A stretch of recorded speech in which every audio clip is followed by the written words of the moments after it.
তিনটে বিষয় মানুষ না জেনেও জানার ভান করে। প্রথম হচ্ছে, সে জীবনে আসলে কী চায়। বেশিরভাগ মানুষ আত্মবিশ্বাসের সাথে বলে, আমি জানি আমি জীবনে কী চাই। কিন্তু প্রকৃত অর্থে তারা অন্যদের জীবনকে কপি করে।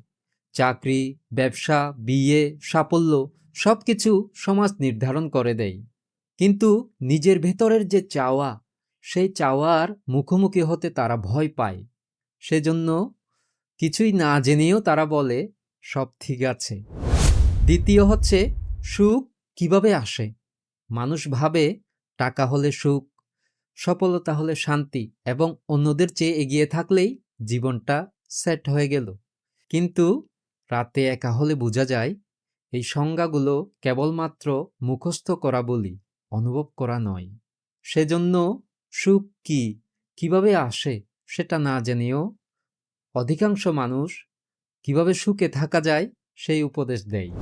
তৃতীয়, সম্পর্ক টিকিয়ে রাখার মানে কি। ভালোবাসা, বন্ধুত্ব, সম্পর্ক এসব ব্যাপারে না জেনেও মানুষ জানার ভান করে। অথচ তারা জানেই না বোঝা মানে কি, শোনা মানে কি, সম্মান দেওয়া মানে কি। সেজন্য সম্পর্ক ভেঙে গেলে বলে, আমি সব দিয়েছি। কিন্তু প্রকৃত অর্থে তারা শুধু নিজের প্রয়োজনটাই বুঝেছে, অন্যের অনুভূতি নয়। শেষ কথা হচ্ছে, মানুষ না জেনেও প্রায় সময় বলে আমি জানি। কিন্তু জীবনে পরিবর্তন তখনই আসে যখন কেউ সাহস করে বলে, আমি জানি না, আমাকে শিখতে হবে, আমাকে জানতে হবে। ভবতু সব্যমঙ্গলং।